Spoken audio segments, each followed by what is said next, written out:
सुबह सुबह मोटी बिल्ली अपने छोटे बिल्लू को स्कूल भेजने की तैयारी कर रही थी। बिल्लू खुशी खुशी स्कूल जा रहा था। बैग में माँ का प्यार भरा लंच था। पेड़ के पीछे छुपा था शरारती कालू। उसकी नजर सिर्फ लंच पर थी। एकदम से कालू ने बिल्लू का लंच चुरा लिया। बेचारा बिल्लू रोने लगा। बिल्लू दौड़कर घर आया। माँ, कालू ने मेरा लंच खा लिया। बस फिर क्या था, मोटी बिल्ली ने अपना साइकिल निकाला और निकल पड़ी बदला लेने। मोटी बिल्ली ने कालू को एक जोर का पंच मारा। कालू रोने लगा। बिना पूछे खाना नहीं चुराते।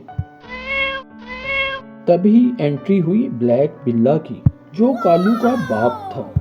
कालू रोता हुआ ब्लैक बिल्ला के पास गया और उसको सारी कहानी बताई। ब्लैक बिल्ला गुस्से में अपनी ब्लैक कार से मोटी बिल्ली के घर पहुंच गया। अरे मोटी बिल्ली, मैं तुम्हें नहीं छोड़ूंगा। लेकिन मोटी बिल्ली भी कोई आम बिल्ली नहीं थी। मोटी बिल्ली ने ड्रोन निकाला और उस पर बांधा एक बड़ा सा हाथी। ड्रोन से हाथी गिरा सीधा ब्लैक बिल्ला की कार के ऊपर। सॉरी मोटी बिल्ली, गलती हो गई।